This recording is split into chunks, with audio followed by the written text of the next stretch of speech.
Hey, that was pretty bad.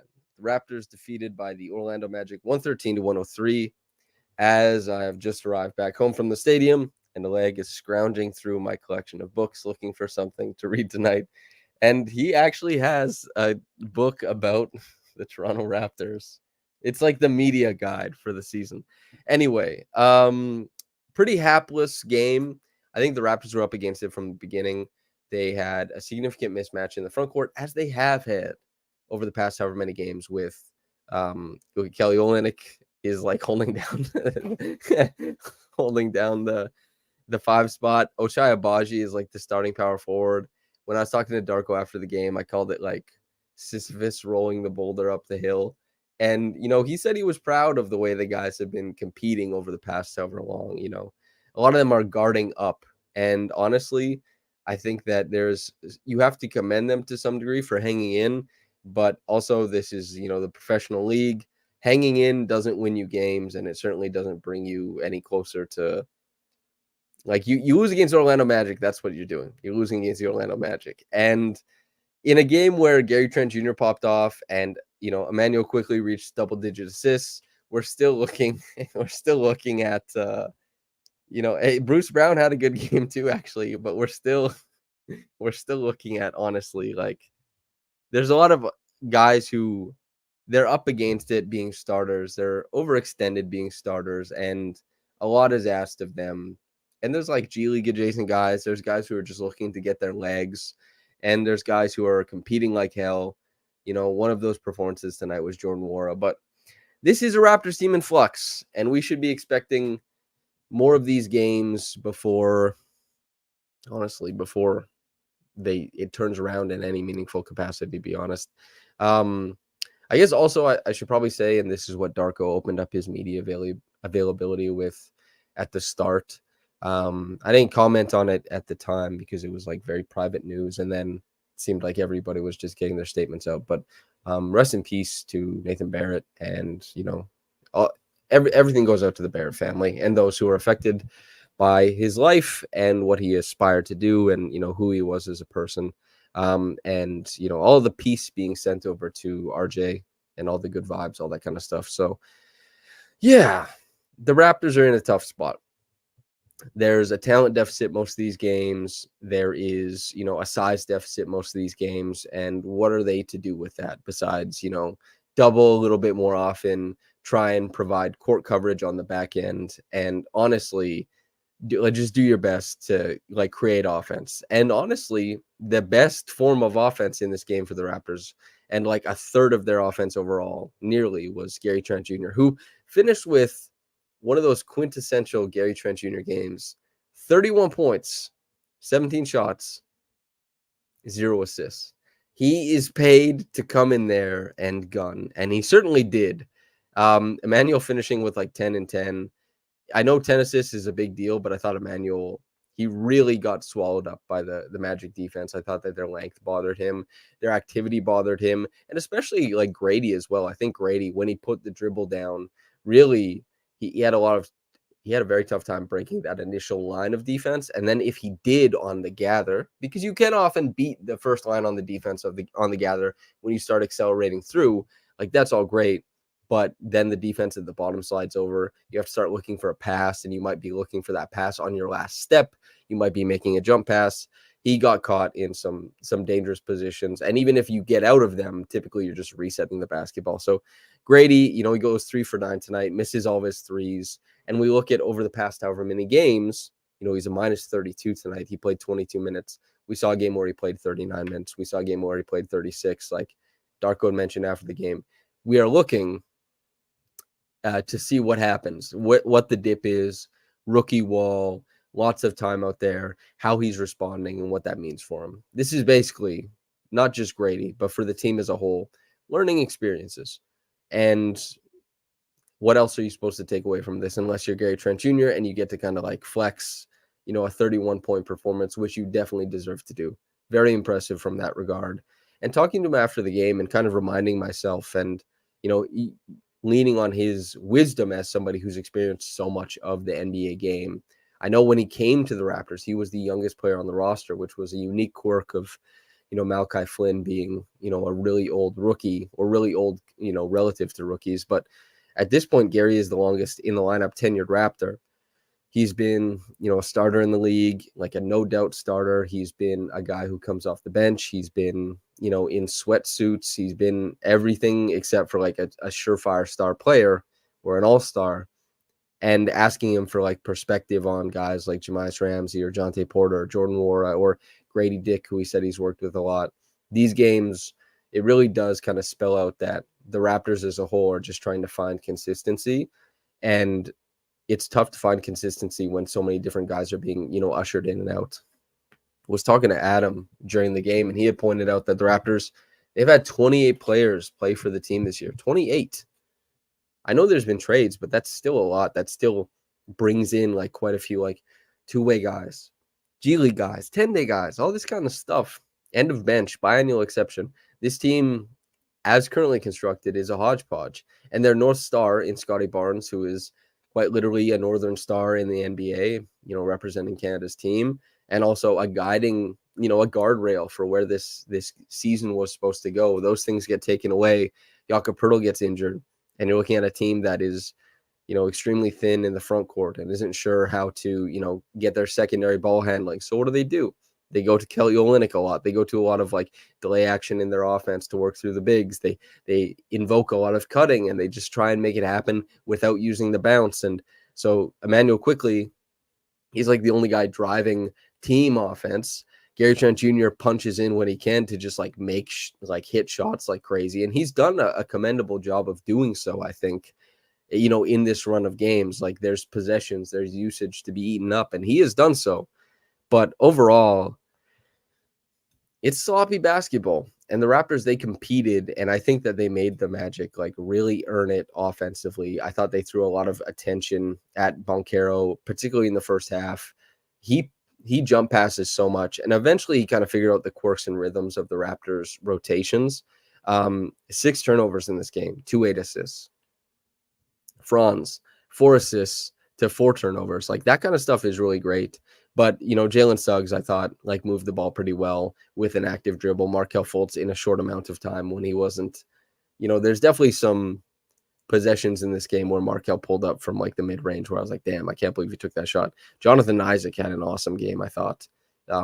He's very effective, and like he's just so big. He's huge out on the floor. And Joe Ingles, I mean, when you load up on one player and the ball comes back to Joe Ingles as kind of that connector, he's so capable of finding the pass with the most leverage, leveraging that moment into like the most power you can on possession. Excuse me, I got to turn off the space heater. There's going to be a big beep. Okay, everybody. It's getting hot in here. And yeah, the Magic, they're a better team. They have like 16 more wins on the season than the Raptors do. The Raptors were up against it. They're not healthy. The Magic, they're supposed to come in here and do this. I am looking forward to what the Raptors are going to try and put together against them on Sunday. We'll see. They're back in Orlando. It seemed like the longer these two teams played, the better it was, certainly, for Orlando as they kind of figured out, the more aggressive schemes that the Raptors are trying to throw at them. As the Raptors, by proxy of being a less talented and smaller team, they have to, try and catch up through schematics. They have to try and play aggressive. They have to try and make the Magic uncomfortable. And honestly, I think they had close to 37 points on fast break points tonight. Like the Raptors, a big part of what they did, it was forcing the Magic's hand and making like Banchero into an overextended playmaker. And I commend them for it. I look at this team and I wonder how they're supposed to win a game like this, right? And I feel this way after quite a few games lately. I know people get upset that the team you like is losing. I know that people do get upset about that, and they think like, well, maybe if you did X or Y. I have watched a lot of Raptors basketball, not more than some people watching or some people listening. Certainly not. There's some people who've been, from the moment the team came to Canada in 1995, the inauguration, all that kind of stuff. Certainly. But I watch a lot of this team, and it's tough to concoct a way that they beat these teams that are just better. especially if these teams come to play. And the Magic did. They put on their hard hat and they go to work. Like it's defensive identity for them first and foremost. And the Raptors, like they had a defensive identity early on. I think they played with each other. I think they were on a string for a ton of defensive possessions. I just think like if you get caught out in isolation, it's tough. You got to double, and you can beat Boncaro. You can outthink him for a few possessions at a time. You can outthink Franz for a few possessions at a time. Even the connective stuff, you can try and catch up on these plays. But as far as doing that consistently over the course of a game, it's tough to contend with. They overloaded, and honestly, when we look at like 45% from downtown for the Magic, the Raptors, they had to, you know, Wagner 8 free throw attempts, Boncaro 6. There was nobody else who was really a problem on that end as far as like pressuring the rim, getting to the free throw line. But the Raptors had to make sure that these smaller guys who were 100% could have sent Boncaro and Franz to the line. Like they went 14 times between the two of them. That could have been 18 to 22 times probably. And so they overload and they try and rely on guys missing open shots. Jalen goes 3 for 6, Gary Harris 2 for 5, Wendell Carter Jr. 2 for 5, Jonathan Isaac 2 for 4. Cole Anthony 2 for 3 should be expected, but Mo and Joe Ingles, they combined for 2. They both shoot 50%. Like the Magic did their thing. That's kind of what they're supposed to do. The Raptors, as currently constructed, with all the injuries, this is a team that gets beat up on. This is a team that you just hope to see them compete, make sure that the other team has to go to secondary actions offensively, and make sure that they go deep into the shot clock. And the Raptors did that for long portions of this game. And then offensively, they run a ton of their delay action. They move the ball quickly. They get into their sets quickly. They work out of the corner offense. We even saw like the Raptors running Matthew Dellavedova 2015 Cavs corner offense, or you could even go to like 2017 Chris Middleton corner offense with the Bucks, and they were doing it with Bruce Brown, and they actually got some looks out of it. You have to be inventive with who is on the roster currently, and there's just very little quality for like big creation. And so they rely on like this hodgepodge, this mismatch. They rely on the scheme, and they go north of 100.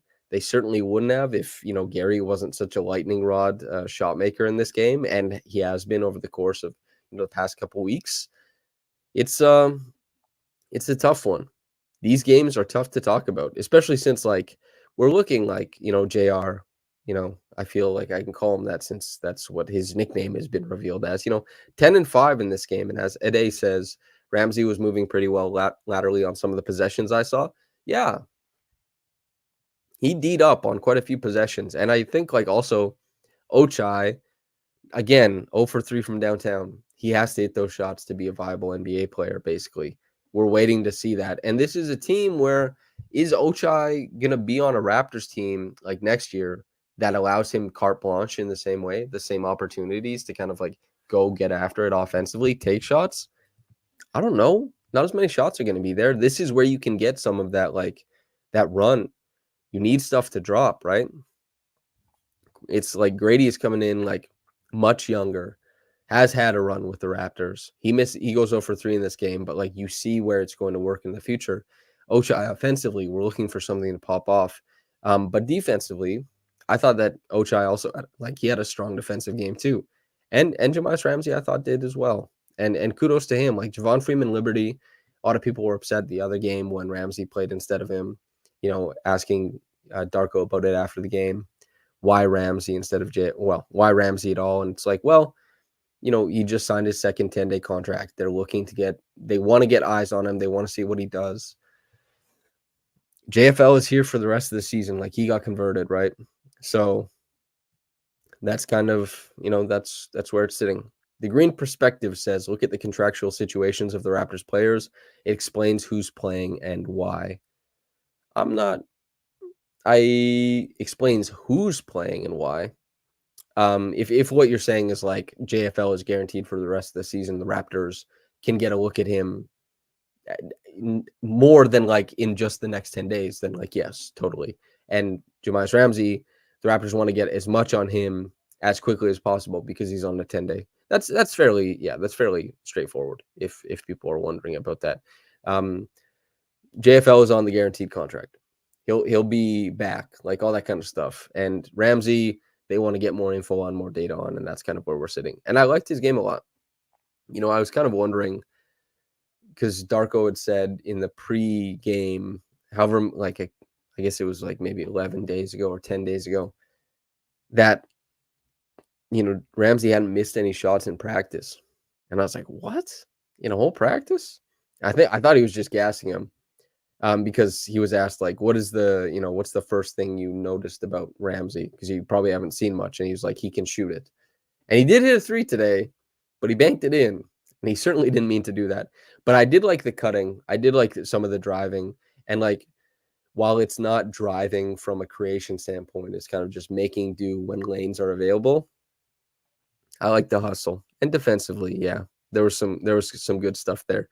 But yeah, you look at like the way the rebounds chart out in this game, like Wara 5, Porter 3, Ramsey 4, Brown 4, Quickly 3, Gary 4, Kelly 5.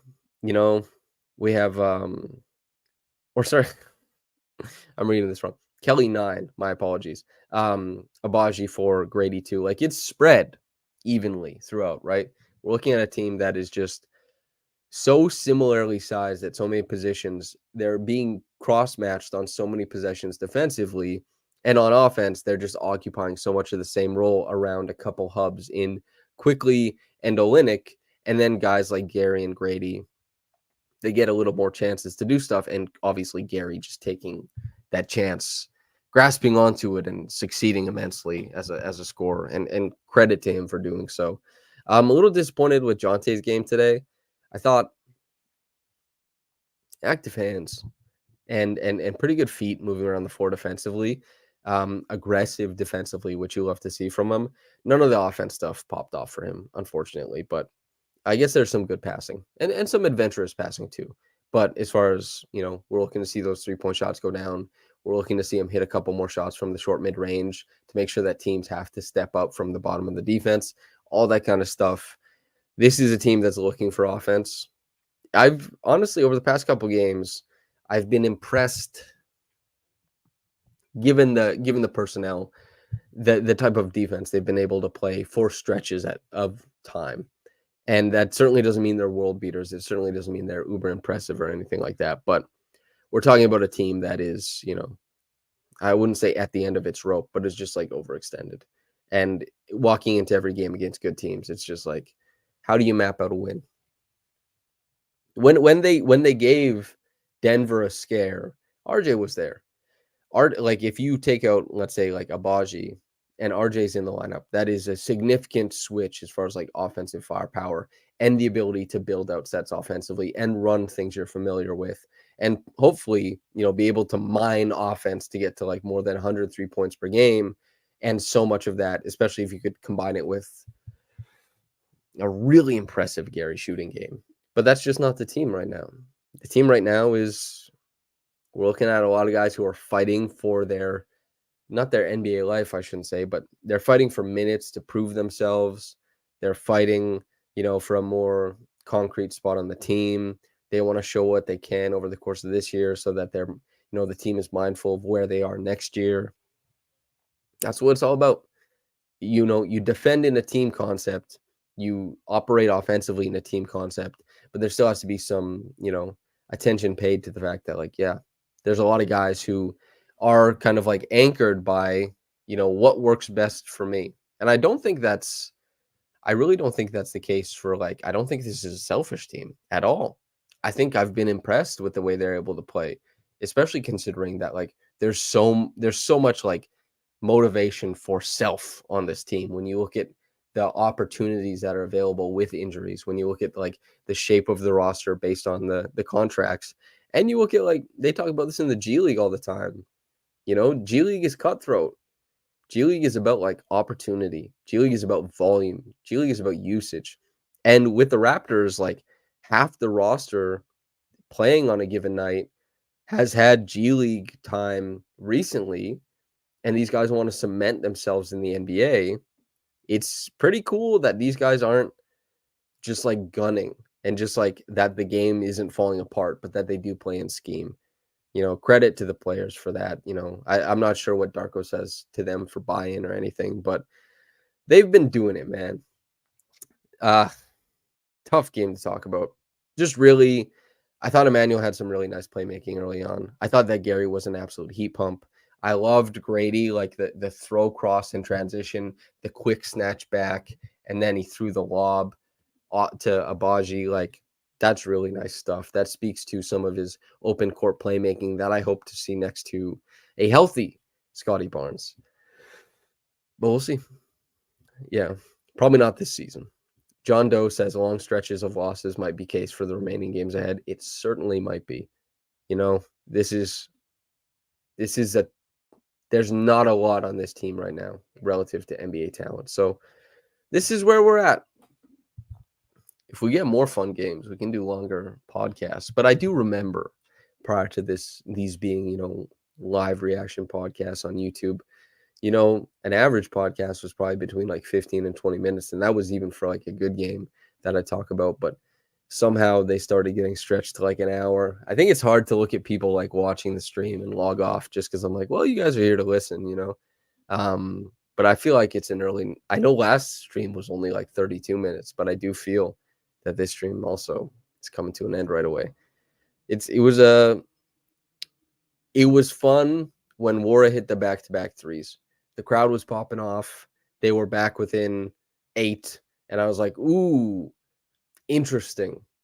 Like, I certainly didn't think they were coming back into this game. I didn't think that was within the realm of possibility, but it was nice. Nice to see the crowd come alive. Raptors fan says, we back to 6th now for lottery odds. Woo. Yeah, I think 6th, 17th, 32. I think the Pacers are slotted for 17th. I think the Pistons are slotted for 32, which is the second pick of the second round. Could be a pretty good draft if things break the right way for the Raptors. And I got to be honest, we're going to be doing some early draft coverage this year, like 100%.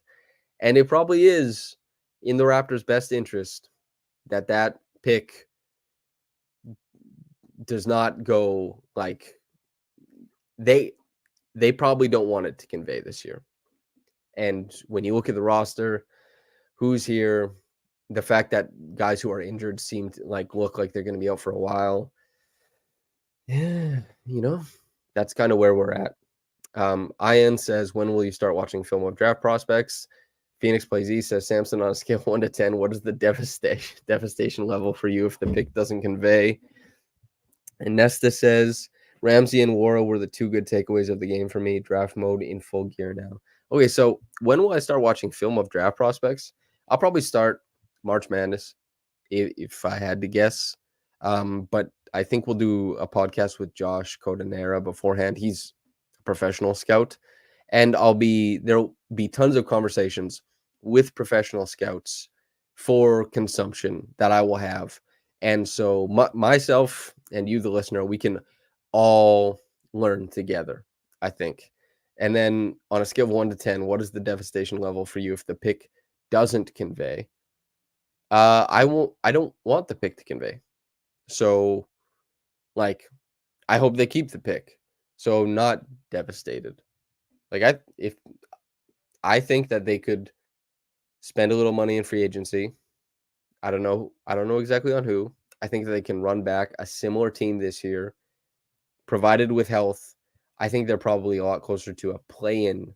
And I guess then that's like a, analysis would be like, is it better to have like the 13th or 12th pick next year than it is to have like 4 or 5, one of 4, 5, or 6 this year? I think I would take 4, 5, or 6 this year. Oh, you're saying, okay, the opposite.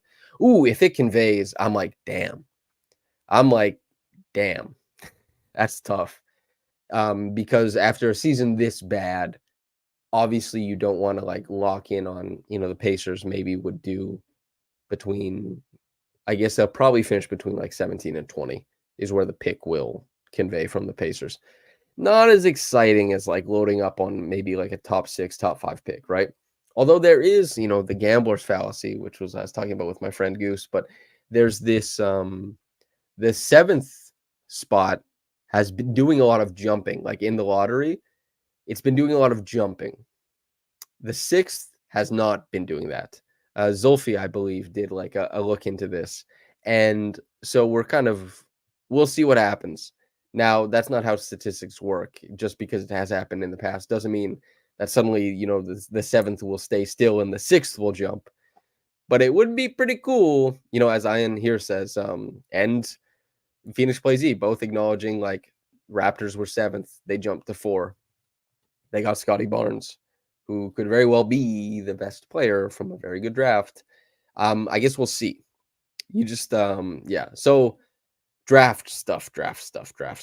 And then Ade says, in what situation do you draft for fit? I think you basically never draft for fit.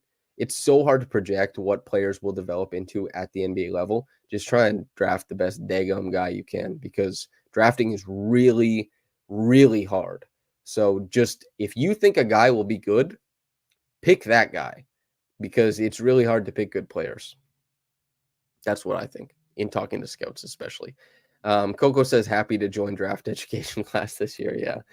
We're all going to have to, lose the ego a little bit and, take a bow and learn from the people who spend all of their time watching, draft stuff. And honestly, for the people like Grady this year, I hope you're excited to hear from Josh, because I think Josh is like a tremendous scout, and he was very confident on Grady. And I think Grady, despite some valleys in the season, you can really see what the scouts who were high on him saw.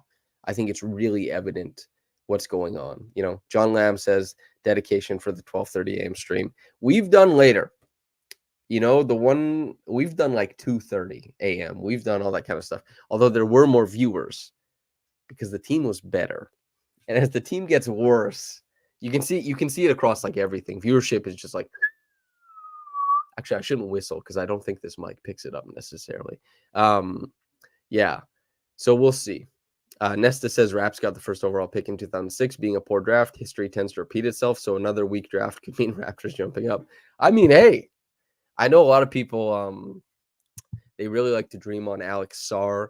I don't know if he's considered 1 or 2 in this class, but I know he's like a big name coming out of it. And I know that like all of the, fanfare around the Tampa tank was, tank for Cade, or fade for Cade, I believe it was. Lowly for Mobley. I don't know if there was one for Green or Suggs, but those were the, I guess, yeah. Yabut says, but these viewers pound for pound are better viewers. You're so right. Everybody in here right now, tap yourself on the back. I don't want to use the term sicko, but I certainly appreciate y'all like tapping in to listen to me talk about really not like not the best game. And honestly, like it's the more fun. It's easier to have fun as a fan when you have like these players who you can project being like stars or like really high level role players, and you can see like how the shape of the team is going to be going forward, and they play like this really elite level of basketball. All that stuff rocks, and Raptors fans really know what that looks like, right? And that's just not been the case necessarily. So to everybody, like honestly, having 40 some odd people tuning in at this point in time, we've had like 500, 600 people in here at once when things were riding high. We're not riding high anymore. But although I guess the like Spotify listeners or whatever, like the podcast listeners, they've been pretty steady. So all the people who tune in regardless, just afterwards, thanks to everybody for tuning in. This communal experience, you guys make it way better. But with all that said, I'm probably going to cut the podcast off here. I just I think we've talked enough, and I have to save some. Like the Pull Up Trade podcast is coming back. There's been like busy on my end. There's been stuff on my end, and then also Trey, very successful businessman. He's got a lot of stuff going on. We have to sort stuff out. So that'll be coming back. He obviously he watches a lot of draft stuff too. It'll be really interesting to get his take. If you go back and look at the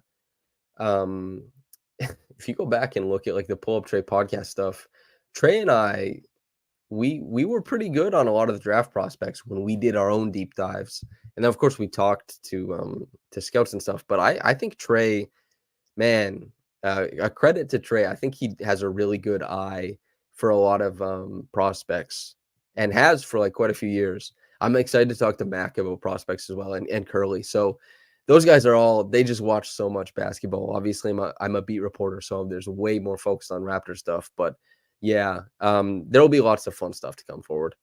Provided that fun for you is listening to people talk about basketball and some draft stuff. So Giovanni says, ask Trey about Kaman Maluak, center for Kentucky next season. Marcus Aurelius, I don't know if that's a play on like the famous figure, asked me this last stream. I will look at this guy because obviously this is a blind spot for me, but I'll keep that in mind. And Trey, obviously, it wouldn't surprise me if he already knew about him. So, yeah. Phoenix Plays E says, next month we are about to enter spring. I'm sick of low single digit weather. It ruins my mood. I had shorts out on the plus 20 day, man. I was walking around Rexdale. I was getting some sun. It was great. I hope everyone enjoy your weekend. We'll be back here on Sunday, hopefully with a little bit better game, hopefully in a little higher spirits.